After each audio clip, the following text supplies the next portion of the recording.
Welcome to NCBA's Cattleman's Call podcast with host Lane Nordland.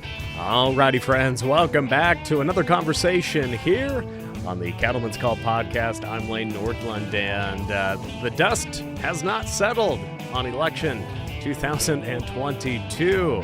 We are just a few days out from Election Day, and some races still yet to be decided. We have a runoff occurring in the state of Georgia for that U.S. Senate race, and so there's a lot in the air in terms of the United States Senate and which party will be taking lead of the chamber. But one thing we know that the House of Representatives going to be controlled by the Republicans. So that's going to be our discussion today. How is the shift in Washington, D.C. going to impact agriculture? More specifically, the upcoming Farm Bill, which negotiations are already underway, definitely going to be shaped much differently with the changing of the guard in the House itself.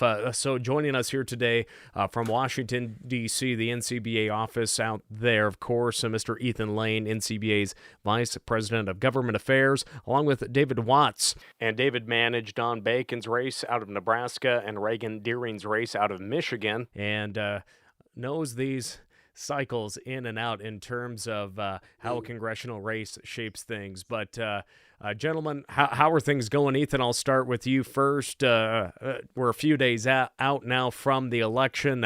What's it like out in Washington, D.C., when you're maybe out at lunch or maybe talking with some of your contacts up on Capitol Hill? Well, Lane, I think that, first and foremost, a lot of us are now starting to turn our attention to what the game looks like moving forward here in Washington. And like you said, even though we're still waiting on a tremendous amount of results around the country, and the Senate is most certainly in an extreme amount of flux, we are getting a little bit more clarity on the House side. We have, at least 8 Republican flips at this point, and save for some kind of real disaster in California or a real shift in some of those outstanding races, that's enough to at least get them over the finish line as far as control of the House of Representatives. But what it doesn't give us is clarity on what that leadership footprint is going to look like. Kevin McCarthy has been at this game for a very long time, going back to before Paul Ryan was Speaker. And one thing that's been like a hallmark, I think, of his time waiting to be Speaker is, call it Tea Party, call it that evolution of Tea Party through Freedom Caucus, but that far right wing of the Republican Party and their sort of difference in perspective on what governing looks like, what compromise looks like, what they want to be able to communicate back to their constituents. And that is clearly a big focus, I think, of the policy implications of this week's elections. Now is what does the Republican Party do with the House of Representatives, given what we've learned this week and the new members coming to town? And David, for yourself, before we dive into the recapping this past week, maybe just share a little bit about your career managing campaigns and all that goes into an election, and just all the back work and just what it's like on an election night. Well, I've been doing this for about 25 years. I grew up in a small little town, Lexington, Virginia. Grew up on a farm with cattle. We had pigs. We had horses. My dad was big in the Farm Bureau. And as a kid, I got to go watch Farm Bureau meetings, became fascinated with watching coalitions being built. The chicken guys would gang up on the cow guys, who would then turn around and gang up on the horse guys, who would gang up on the pig guys. And I became fascinated as a kid with coalition building and politics. Went to college, got my undergrad in political science, worked on a lot of campaigns, then moved to Texas, then went to UT, got my master's in political science. Went to work for President Bush, 2000, 2004, worked for Senator Hutchinson, worked for Senator Cornyn. And then Pete Sessions brought me into the NRCC in 2010. And so I literally have been doing House races since then. So it's been, about 68 House races in about 12 years. And so It's one of those deals where you like having a niche, but you'd like to do like a statewide every once in a while just to try something different. But everybody ends up calling me, you're one of the house guys. And I'm like, I'd really like to be one of the statewide guys, but I do love house races. They're more organic. They're more, you touch the voters. You kind of know the defined universe that you're working in. As far as this cycle, and I think all cycles going forward, we live in a 50-50 America. I think the biggest mistake that a lot of people made this cycle, and I was telling Ethan this earlier, we don't live in these wave environments anymore because the politics just doesn't allow it. And the reason why I say that is, in 2010, when Republicans picked up 63 seats, the enthusiasm for that movement was basically Obamacare.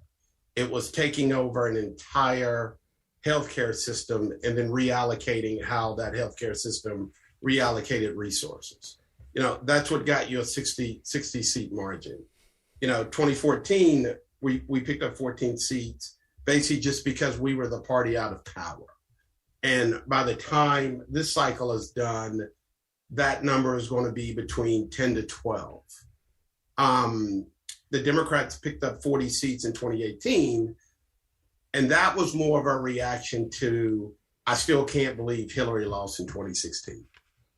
So what you had there was every Democrat, high propensity, mid propensity, or low propensity Democrat who did not vote for Hillary in 2016 because everybody thought she was a shoo-in. That was the very first chance they had to exact their revenge on Republicans. So they kicked out 40 of our members. And then when Biden got elected, Democrats won the House, Democrats won the Senate. Everyone started looking at the historical map going, voila, Republicans going to pick up 33 seats. Well, there's a couple of things in play now that wasn't around back in the 40s, 50s, 60s, and 70s, 80s, and 90s when that natural historical pattern just developed. One is the internet. Two is campaigns have become very sophisticated. So we know from cycle to cycle who voted, who didn't. The third thing is money. There is so much more money in politics now.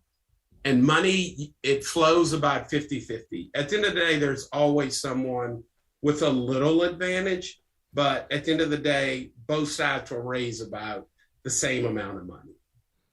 And because of that, it's created this 50-50 country that we live in. The country is divided. It's divided on the presidential level. We have a 50-50 Senate right now, which will change. And the Republican majority in the House is going to be 3, 4, 5 seats. We're going to have a 50-50 House where you're going to have 4 or 5 members or 6 members or 7 members on any given day form a block and just control whatever goes on in the House of Representatives. And so I think Speaker McCarthy, and I'm pretty sure it's going to be him, his political skill is going to be tested on a daily basis. Because depending on the issue of the day, there's going to be different coalition groups that will get together to either support something or block something.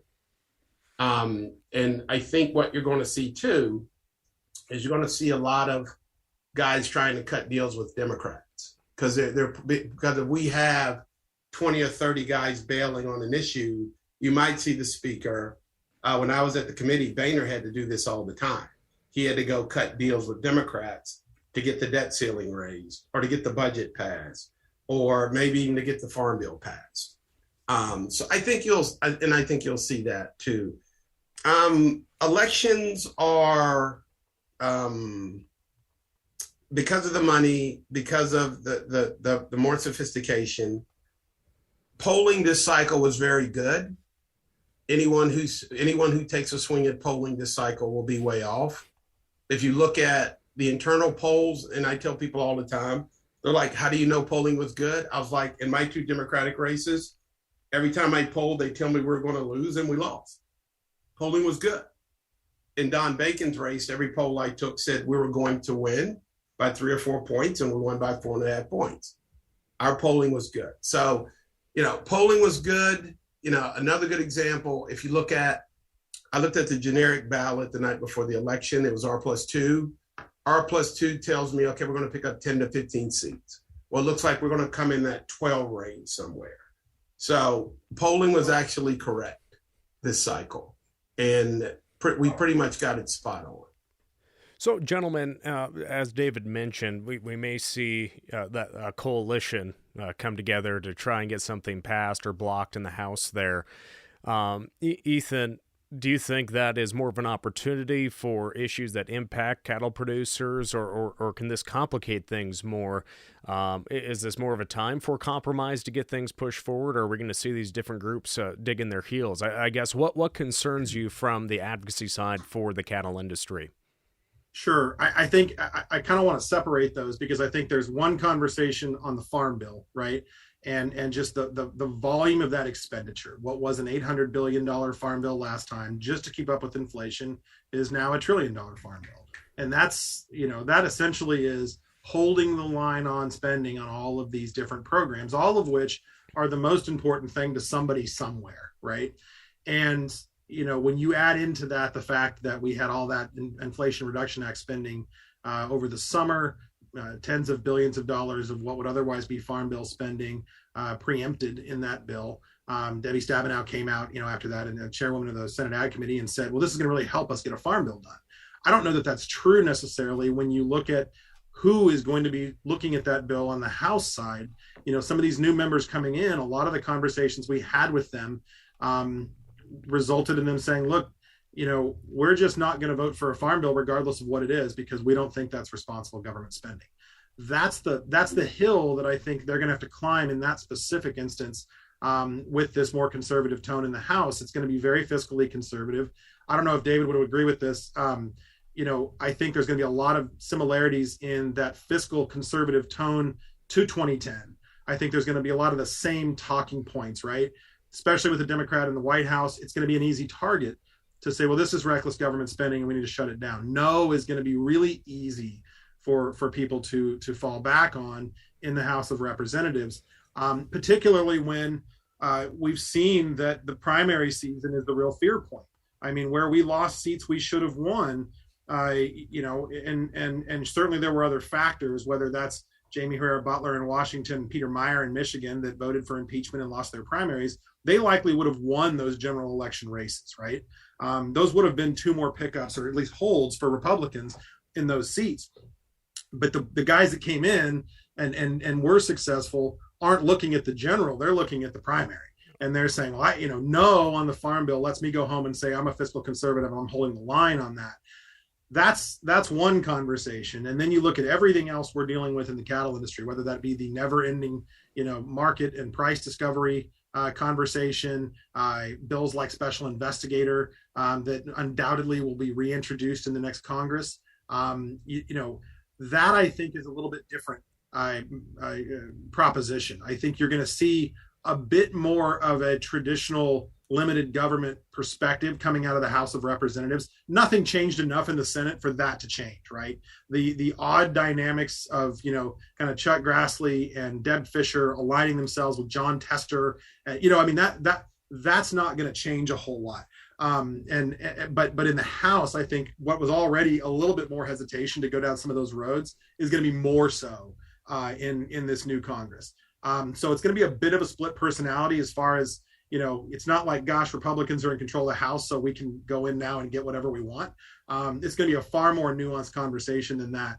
But I do think that it's going to be a little bit of a better environment for us as far as, that general philosophy of, hey, the less the government is knocking on cattle producers' doors, the better off we probably are.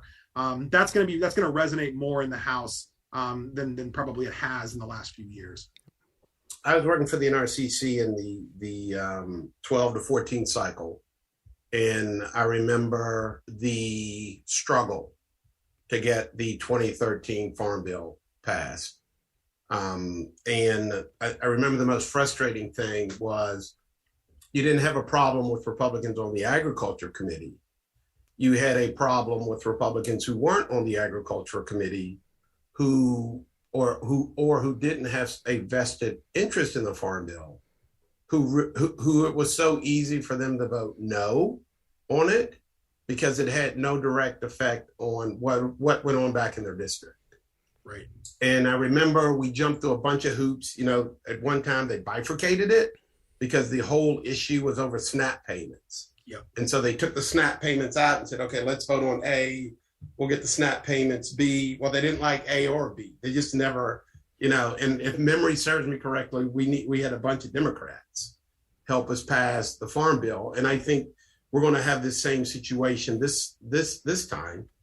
And I think Ethan's right. It's going to be, if you're a Republican, it's when the Farm Bill hits the floor, it's not going to be taking care of farmers first. It's going to be, how do I guarantee I don't get a primary and then take care of farmers? How do you do that political jujitsu, as I like to call it, where you want to take care of farmers because everyone loves farmers. There's not a member of Congress that doesn't walk in that building who says, we don't love farmers, ranchers, cattlemen, we love them all. And then you say to them, but they need this. And they're like, okay, how do I do this? How do I tell them no, but at the same time, hug them and tell them how much I love them, and then say, oh yeah, and don't forget to drop off your PAC check, when you come to the event. Right. I mean, that's kind of the maze or the pyramid that these guys are going to have to go through. Don and I have not talked about the Farm Bill because when you live in a 50-50 district, you never take anything for granted. So, we just got reelected on Tuesday. I'm sure when he comes back next week, him and his staff will begin talking about the upcoming Farm Bill, coming from Nebraska. We used to hear a lot from the farm guys because Ben Sass got off of ag. And when Ben Sass got off of ag, until Deb Fisher got back on, and I think Deb's back on ag. She is. Yeah, we became Farm Central. And so I learned a lot more about ag. I thought I knew a lot about ag until Don became the farm guy. Then I realized I didn't know anything about ag. and cattlemen and corn producers and wheat producers and meat packers and all that stuff. So I think, and it's going to be hard for your DC guys to keep up with all the moving parts. So I would ask your membership to be patient because every day, because we're going to have such a small majority, every day is technically going to be a new Congress. And you're just not going to know what the issue is of the day and who's with what and who's sticking with who to the end. Well, and it's always interesting to me because, when you look at that split, right, that idea, well, maybe we need to divide the two and tackle the nutrition part separately from the ag spending, that's where you really go off the rails. And you can look at that election map from earlier this week, and look at the pockets of blue and the vast expanses of red. And there's that story being told, right? Because those nutrition programs are really only important to those members coming from those densely populated blue areas.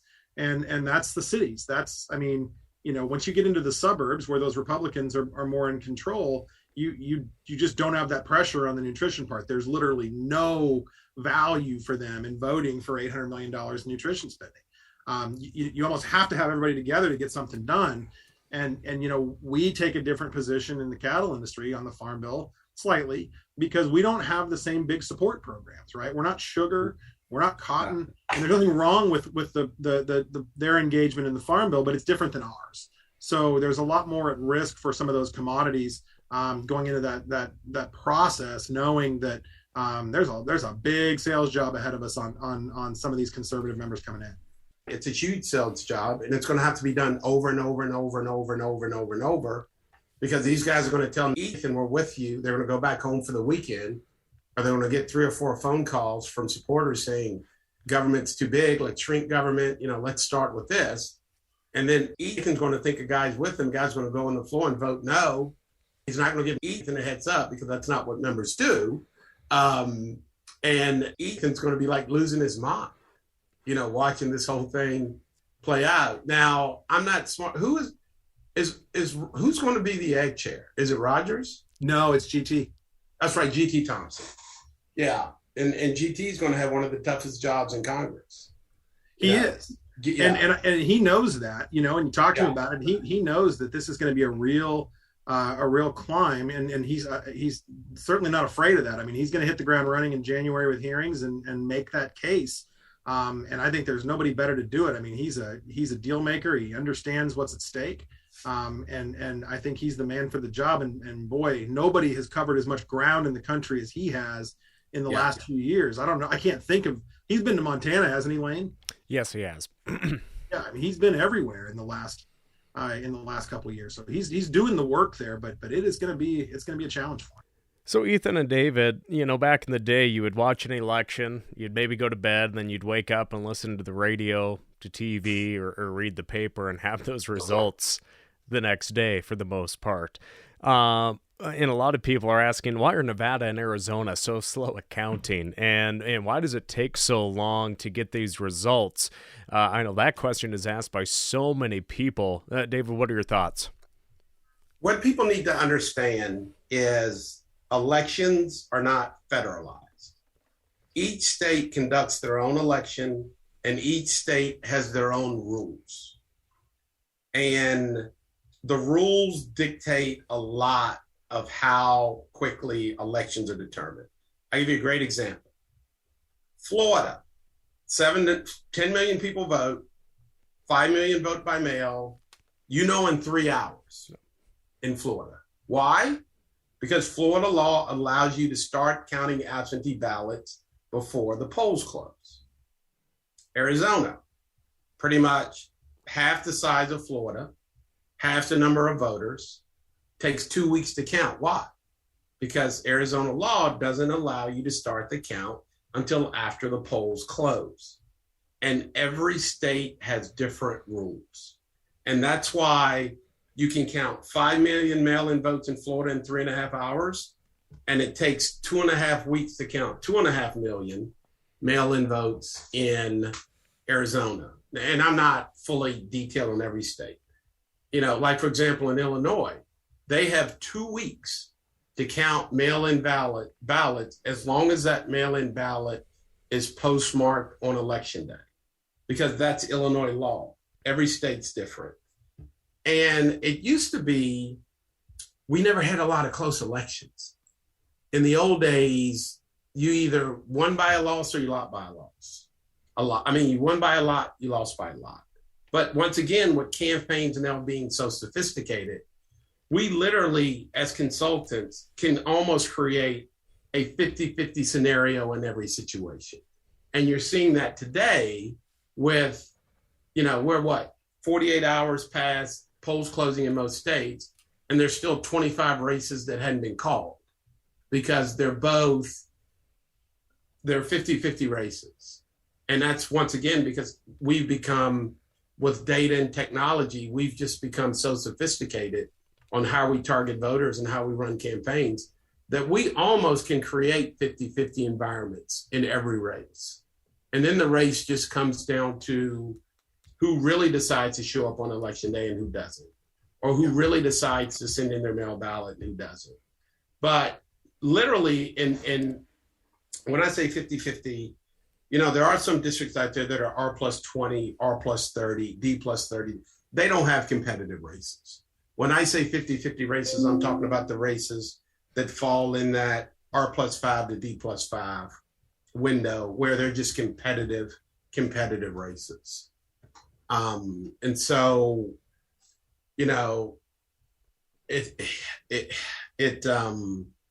it makes good job security for guys like me, but it frustrates lawmakers and it frustrates the public because they're like, for God's sake, we have an election on Tuesday. Can we just find out who the winners are and get back to our daily lives? So not have to wait 2 weeks to find out. So David, I've got a question on that. And I remember this has been a decade ago now. I worked for you on a race in Northern Michigan in 2012. And that was a tight race. And we invested a lot in ground game.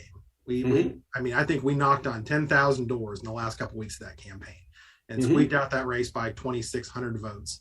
when pretty much everybody else, that was that Romney cycle. It was not a pretty cycle for Republicans.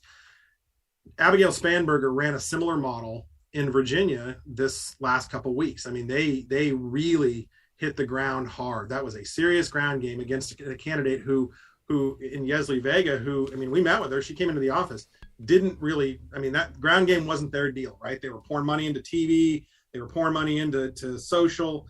You know, I found myself in Denver on election day at our headquarters, and I was watching TV election morning, and all I saw was Dem ad after Dem ad after Dem ad after Dem ad. And you can see those results.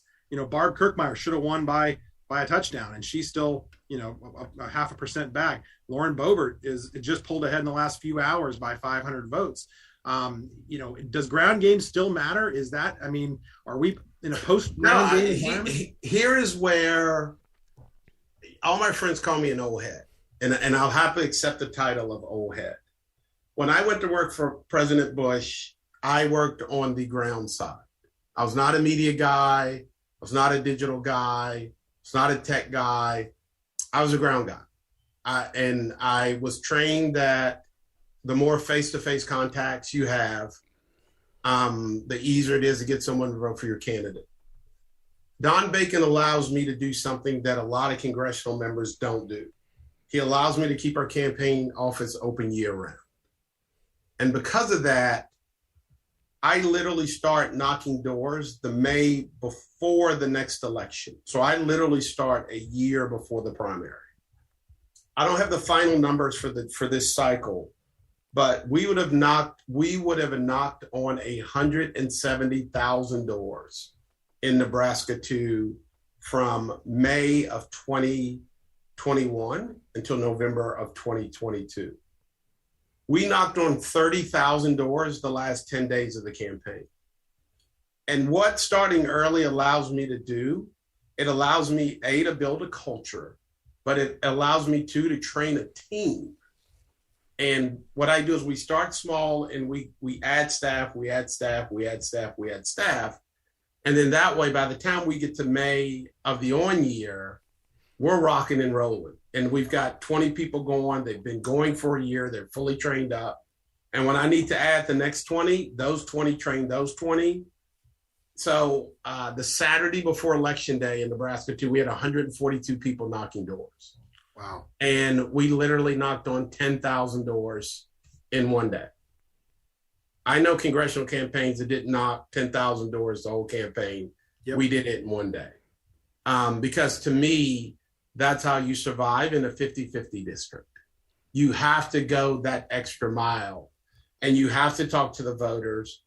I like digital, I like mail, I like TV, but eventually to me, you get to a point of saturation. You know, if I run 12 TV ads about Don, usually about the 8th TV ad, the people are like, enough. Now, I don't stop doing it because everyone, but yeah. They're pretty much like, okay, we've seen 8 ads about Don, we get it. And the way I supplement that is I just keep sending people to their door. You know, we just keep, and then what we do is we have a survey, and we're like, hey, last time we were here, you were for this, this, and this. Has that changed? Because people change their mind all the time. And they're like, yeah, we don't like Don's position on this. And then we educate it. And we educate them, and we educate. And since I've been working for Don since 2016, we've in the 4 races, we've probably knocked on 500,000 doors in the old Nebraska 2 and the new Nebraska 2, because that's the only way I know how to do it, because I'm an old head. It makes a difference. You know, in some campaigns, they're just not organized. They don't knock on any doors and they lose. And I wish it was as simple as you knock on 500,000 doors, you win, you don't, you lose. But to me, it's impossible to win a 50-50 without having a ground game. Yep. It's impossible to do. And I do realize that resources come into it. And as a GC, my biggest task as a GC, and I tell my clients all the time, they're like, well, what do you do as a GC? And I said, every day my job is to make the best bad decision for the campaign. That's literally what my job is every day. And I have to referee a lot of disputes between the TV guys and the digital guys when I tell them, oh yeah, by the way, I'm taking $50,000 for a door program. Right. And they lose their mind. And then I explain to them, we're not going to be successful without doing this. And it's a culture, and it takes a while. And I would suggest that any freshman member who barely gets here, in other words, wins by less than 5,000 votes, it's in their best interest to develop a field program and start to create that culture and start knocking on doors now. Because if you got here by less than 5,000 votes, let me let you get in on a secret, you're going to be targeted next cycle because you barely got there. Mm-hmm. So it's not going to be any big secret out there about who's on the target list. It's going to be the guys who barely got here this time. And if you think that Club for Growth is going to stay out because you're in jeopardy as a Republican member, you're wrong. Right. You're going to see a primary challenge, you're going to see a general challenge, and it's going to be relentless. And I tell all my clients, Club for Growth, NRC, CLF, those are gravy. That's the gravy in a campaign. The fundamental responsibility to take care of our business is our responsibility. Yep. If CLF comes in, or if the club comes in, or if I'm a Democratic campaign and HMP or D-Trip comes in, yes, I'm dancing the happy dance because that then allows my campaign to go off and do other things because the big boys have come in. But if you're writing a campaign plan and you basically write that campaign plan to include all these guys coming in, you're giving your member a flawed campaign plan because there are no guarantees in life, especially when it comes to outside groups deciding where they go to spend money on both sides and where they don't. So long story short, big believer in door-to-door, big believer. And there are some rural districts where you can't do it. And then you have to get real creative. But any place you can send a volunteer to knock on the door and hand that piece of lit to a potential voter and tell them to their face why your guy is better than their guy increases the chance of them voting for your guy by about 15, 20%. Well, that was always the problem in Michigan 1 is it takes 10 hours to drive across it, 30 counties. Yeah. You do the same thing in Toledo, Ohio, you might get shot, but you can cover that district in an afternoon. Yeah, but you don't send your canvassers into some pretty shady areas. That's where the mail comes in, and you just carpet bomb them with mail because you don't want to send your walkers into some interesting neighborhoods. I'll just put it that way. No. So Ethan, as we look at all of this, who are going to be those very influential leaders in both the Democratic Party and the Republican Party that are going to be pro-agriculture, and maybe we could even say who are going to be those influential members, especially in the Senate. Joe Manchin kind of comes to mind as well, as he's kind of been that Democrat right now that has kind of put the brakes on a lot of bills put forward over the past 2 years. But on that ag standpoint, what are we seeing there, Ethan? I mean, obviously the thought leader on this in the House ought to be GT, and I think that it will be. I think that in Republican leadership and larger sort of broad party leadership in the House, you don't have anybody that's really sort of hyper focused on agriculture. I mean, Kevin McCarthy's always supportive of agriculture. Steve Scalise is always really supportive of agriculture. Tom Emmer, obviously, is always very supportive of agriculture. He's a friend of our current president, Don Schiefelbein. I mean, last time I saw Emmer, he took a selfie and sent it to Donnie, because I mean, that's just he's wired into that community because Minnesota demands it. So those champions are there, and they understand the importance of agriculture and the cattle industry to the economy, but also as a voting bloc, quite frankly. And the fact that we're so spread out around the country, that influence is everywhere. We're at town halls, we're in the conversation. Our members are showing up in roundtables throughout the country. And so that, to my mind, and looking at our government affairs strategy, puts everybody in play, right? They may not show up for every issue on agriculture, but it's looking for those opportunities where, hey, we're on your radar, or we should be this week on this issue. And we have a lot of success running that strategy. We're not going to come back to you on 7 other issues, but today, even though you're not on ag and you don't think about this a lot, this is important to your producers in your state, and it's an easy one for you to do, whatever the ask might be. On the Senate side, I think that we've seen over the last couple of years a lot of members that are in that ag conversation at a certain point. They may not be in the daily conversation about agriculture in the House. That's always going to be the John Thunes of the world, right? And the Senator Hovens of the world. Certainly John Tester, even if we don't see issues eye to eye with him always, we've certainly found common ground with Senator Tester in the last couple of years. Chuck Grassley, even though he disagrees with the cattle industry on basically every issue under the sun, influential in agriculture. Deb Fisher, those key players. John Bozeman is a fantastic leader of the Republicans on the Ag Committee. It would be fantastic to see him as chairman of the Ag Committee. But as a ranking member, he's thoughtful, he's reasonable, he listens, his head's in a good place. He's looking for common ground. We're really blessed with a lot of folks who really care about agriculture. Senator Durbin. I mean, you never think about Senator Durbin from Illinois as an agriculture focused policymaker, but he's on the Ag Committee, and I'll tell you, I mean, I don't mind telling this story. We called his office on an issue, and the first thing they did was basically yell at us for not calling them enough on agriculture. Why don't we hear from you more on agriculture in this office? And it's a good lesson, right? That there are advocates for this industry all over the place, looking for information, looking for engagement on those issues. And so, specifically in the Senate, where it's such a small group, everyone is a potential champion if we're doing our jobs right. Illinois, I do a lot of work in Illinois, and Ethan's absolutely right. Once you leave Chicago and the suburbs, Illinois is just one giant corn and soybean field. You just see corn and soybean for as far as the eye can see. So I can see Senator Durbin's office being like, hey, we like ag too. Yeah. Because, once you get out the city and start heading west and south, it's soybean fields and corn fields for as far as the eye can see. Well, and that's where NCBA's model works really well, because our Illinois guys are talking to Durbin all the time, right? And right. They're having those in-state conversations. It's our job to stitch that together nationally, and kind of make that into a comprehensive national strategy. And so, we're always having those conversations with our state affiliates and joining forces on those engagements with members, and certainly we're going to have a lot of that ahead of us. We're going to have some new members. Mark Wayne Mullen from Oklahoma, coming in he's a cattle producer.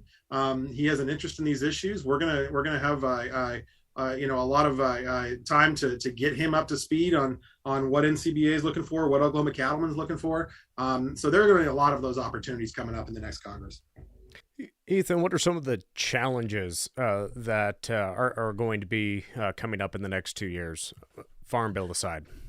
I think that trade is really one that is on the minds of a lot of the ag world in Washington right now. The Biden administration simply has not engaged on trade, and when you look at the struggles of COVID in the cattle industry in particular, the one bright spot that we can look back on there has been that growth in our trade footprint. $10.5 billion in exports in the last year, sneaking up on probably we're going to be at $12.5 billion in closing out 2022. Explosive growth in new markets like China, sustained growth in places like Japan and South Korea, new opportunities in places like the UK, emerging conversations even in the European Union. And it's not just about trade, right? It's about those conversations about our sustainability. It's those conversations about how we produce what we produce. U.S. cattle industry produces the highest quality beef in the world. We do it with the lowest environmental footprint, and we almost never get credit for that on the national or on the international stage. Trade and trade conversations are one of the most important vehicles to deliver that message to foreign audiences and make that argument for why we're different and why what we produce is so unique. And quite frankly, why we're not the same as Brazil or any of these other countries that produce beef. That's going to be a real challenge, not just to get the Biden administration to truly engage in this and not just kind of bite around the edges like they're doing now, but also back to those new members up on Capitol Hill, help them understand why it's so important to pass trade deals, right? And if the general consensus is it's too hard to get consensus on trade promotion authority, or too hard to get consensus on approving a trade deal, and giving a win, I'm making air quotes when I say that, to the current president or whatever else, you lose the opportunity to do one of the most impactful things Congress can do to actually empower an industry to make more money, right? It shouldn't just be about, well, who do we make the check out to support your industry? No, help us open markets and then get out of the way and let us go pursue those markets. So that's probably more of a rant than you wanted on that. But I mean, honestly, that's one of the hurdles outside of the Farm Bill in the next Congress that I think we're really going to be focused on, and is going to be a real lift. Now, we touched on it just briefly, though, but of course, NCBA's grassroots policy starts at the state level. That comes from the county level and works its way up into the policy book and is voted upon by delegates at the national meeting. So when your government affairs team hits the Hill, Ethan, how important is it to have these relationships and to have an open line of communication with both Republicans and Democrats and independents on Capitol Hill to be able to try and shape legislation that follows the policy book that your members create? It's the entire basis for what we're doing here, right? I mean, if you take that policy book away, we might as well close up shop and, I'll go back to work and beg David for a campaign job somewhere, working for Don Bacon or somebody, because I mean, the entirety of what we do here in Washington is execution of the items detailed in that policy book. If you boil down my job to one simple bullet, that's it. And so a lot of times what that looks like is building relationships, conducting outreach, and educating both members up on Capitol Hill, their staffs, but also the administration and the agencies on the priorities of this industry, so that when an issue does come up, we're not starting from scratch in having that conversation, right? It's not, hey, I'm Ethan Lane from the National Cattlemen's Beef Association, and I'd like to have a conversation with you about this emerging issue. It's, hey, checking in, we just talked 2 weeks ago, and you're already up to speed on this, and here's where we're at now. This has now become an issue we need to deal with. And there's a big difference between those two as far as what you can get from that process. That takes people knowledgeable, not just of how the process works here in Washington, but the cattle industry. They have to be fluent both directions. And NCBA is different than a lot of trade associations. We don't have outside consultants. We don't have outside firms working these different issues. We have 18 people in my office here in Washington that are subject matter experts, and they're doing regulatory, they're doing the Hill, and everything in between, and they're out in the country talking directly to producers.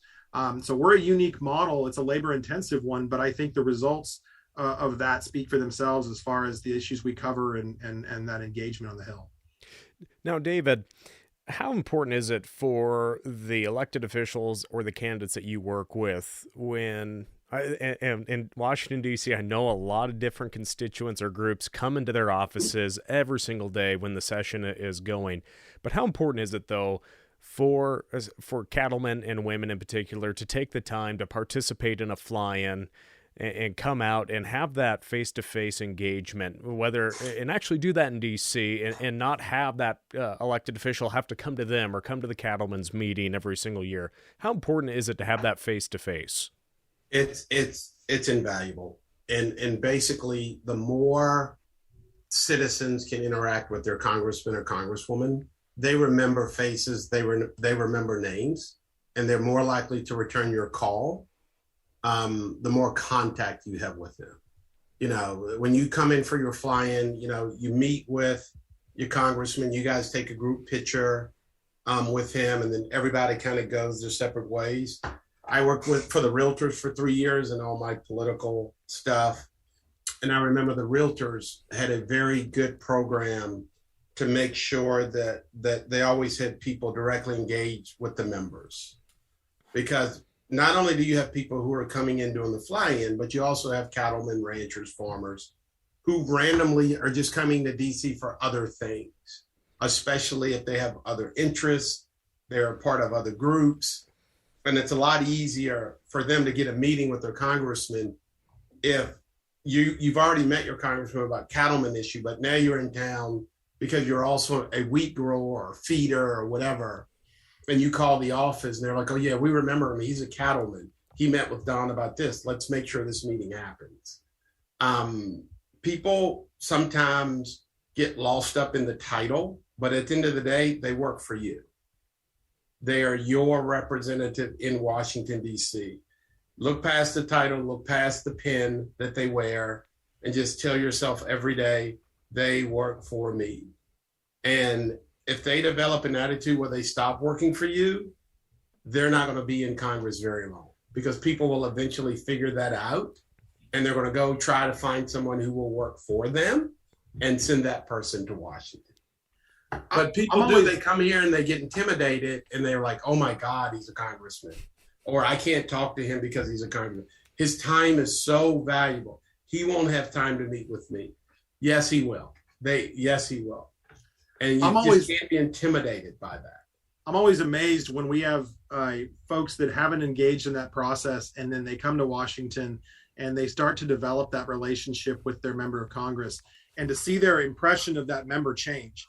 And they either start with this idea that, oh man, my member of Congress, because everyone hates Congress, but everyone loves their member of Congress, right? I mean, and there's always that distinction. And then they start having conversations with them. And I'm thinking of one that I'm not going to name, where we have a volunteer leader that really felt like their member was a solid performer for the cattle industry. And we were like, well, not really. They're not a great member. A lot of smoke and mirrors, not much deliverable. And as they've been more involved, now they're like, man, that guy it needs to go. I mean, he is not who we thought he was. And so, I mean, it's so critically important both directions, right? To get in those offices and have those conversations. The members know you're there and they know you're interested, and man, that makes a difference. But it's helpful out in the country too, to have a real up close first person understanding of what those members are doing in Washington. Yeah, I mean, the funny stat that I always chuckle, every Sunday on the Sunday shows, they get a kick out of putting a stat up that says 15 or 16 or 17% of people approve of Congress. And you kind of chuckle a little bit.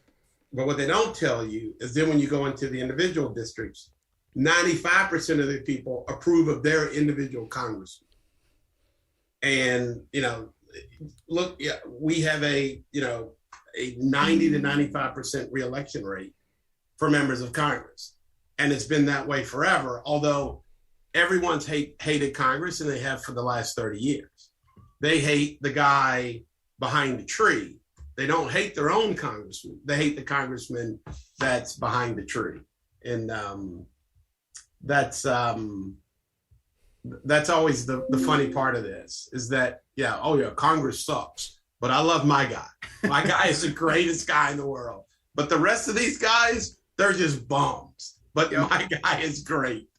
So, for guys like me, you just, you fall back on that, because remember what we call, they hate us. And I'm like, yes, they hate you as a collective group, but they love you back in the district. And that's all that matters. Before we share some final thoughts on this, Ethan, when we recorded this show right the day before Veterans Day 2022, recently NCBA played host there, the D.C. office, to the fly-in of veterans. And what was that like, having military veterans come to the NCBA office, host them up on the rooftop there so they could see all the monuments of Washington, D.C. But what was that like, just playing host to parts of the greatest generation that has helped defend the right to have these elections and to our democracy? It's the third time we've hosted one of those groups in our office in Washington. And, the first time was really fun, because they've all been fun, but the first time was really fun because we have a lot of young staff in the DC office. And, honor flights are something, if you work in DC long enough and around Congress long enough, what a cool thing they are. But to host those guys, and, we're blessed, and our members have blessed us with an office in a really prime location in downtown Washington, DC, with fantastic views and a grill. We can cook a lot of meat up there. We can make it feel like you're not in downtown Washington, DC, and give them that experience. And we got through kind of cooking all this stuff and feeding these guys and having these conversations, and they're telling us stories, and they're looking at the view, and they're just marveling at this, and we're marveling at them. And I had 2 or 3 of our younger staff come over, and one of them had, a little tear in their eyes, and they said, "This is the coolest thing I've ever been a part of in my career. Can we please do this again?"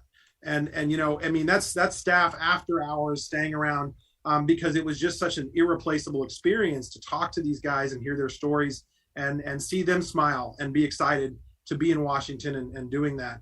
And it costs us nothing. I mean, it's just such an easy way to help facilitate that experience for them.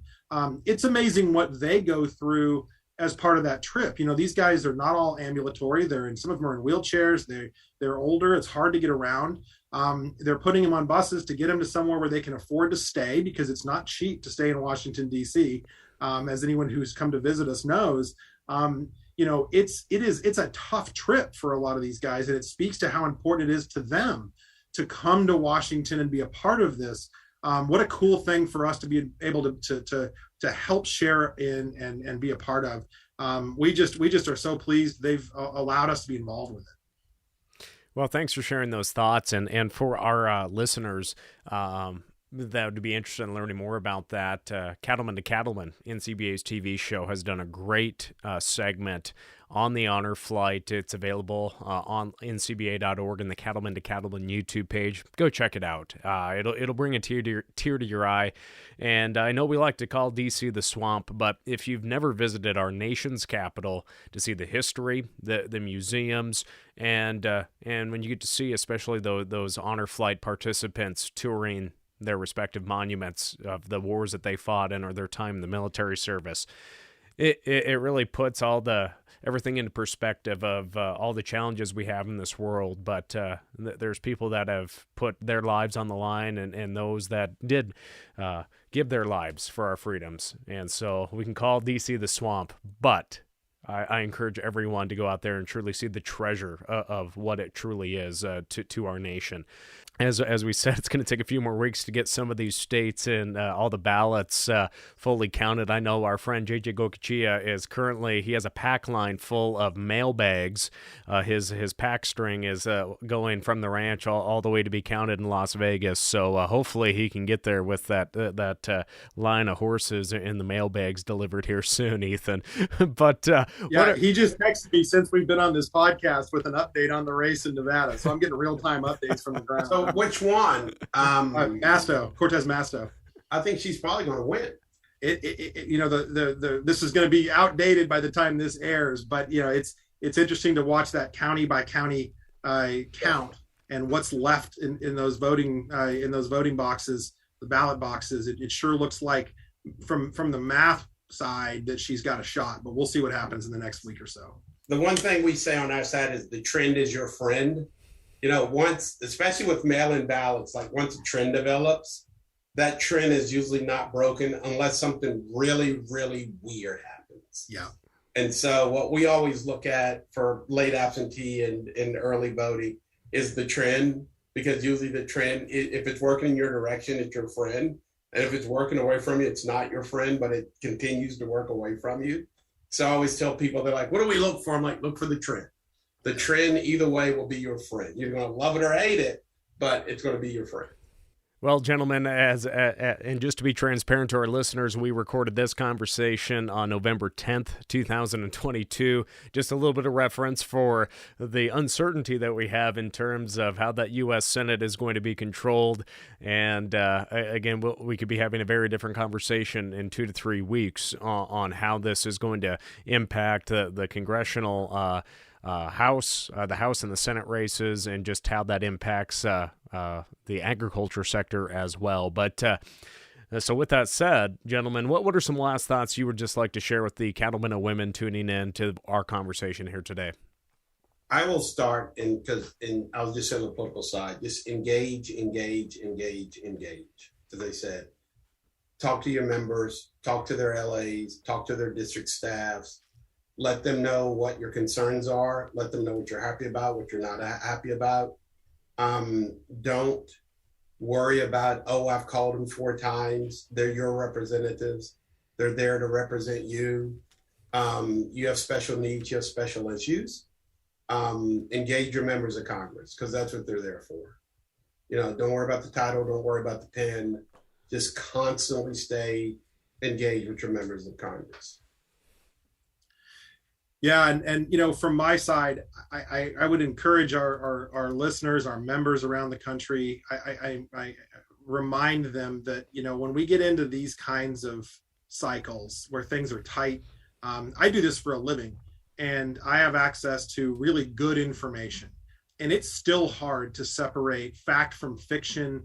If you're seeing it posted on Facebook in a random chain, it's probably not true. And I think that that's really good information for people to remember. Consider the source, consider the validity of things that you're hearing, and really look for ways to cut through that noise. Lean on your trade associations, lean on trusted sources of information to get the real story on these members, on these candidates, what the issues are, what the reality of these playing fields are, and particularly in elections like this. Misinformation is easy, and David probably would agree with me. With right money, it's incredibly easy to manipulate people who are paying very little attention to these issues, and people do that on a regular basis. They make a lot of money doing that. So really be discerning about where you're getting your information from, and to David's point, engage, show up, vote, talk to your members, talk to us. Communicate with us about what you need, and keep that pipeline of information going. We cannot afford to let up the pressure on our elected representatives for what this industry needs. We are too small and providing too big a benefit to the economy to let up that pressure. Everyone has that responsibility. Very well said, Ethan. And again, for our listeners, thanks for tuning in to the Cattleman's Call conversation here today as we look at election 2022 and how the midterms will impact agriculture, rural America, and the nation in the months and 2 years to come. Friends, that will do it for today. Thank you to Ethan Lane with NCBA's DC office and David Watts for joining us. Thanks for tuning in to NCBA's Cattleman's Call podcast with Lane Nordland. For more information, visit ncba.org and make sure to subscribe to the podcast today.